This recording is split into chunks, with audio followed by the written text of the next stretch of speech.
Ito, ang latest weather update.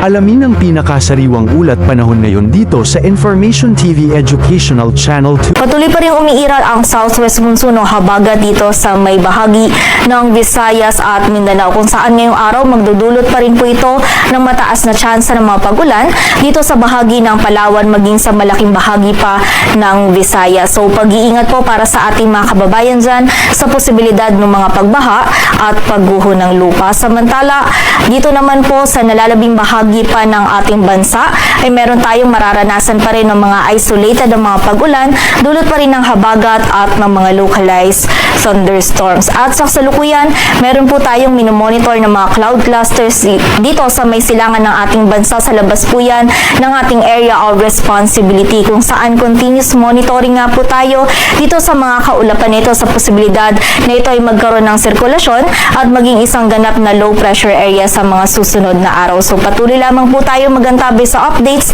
na ipapalabas ng Pag-asa.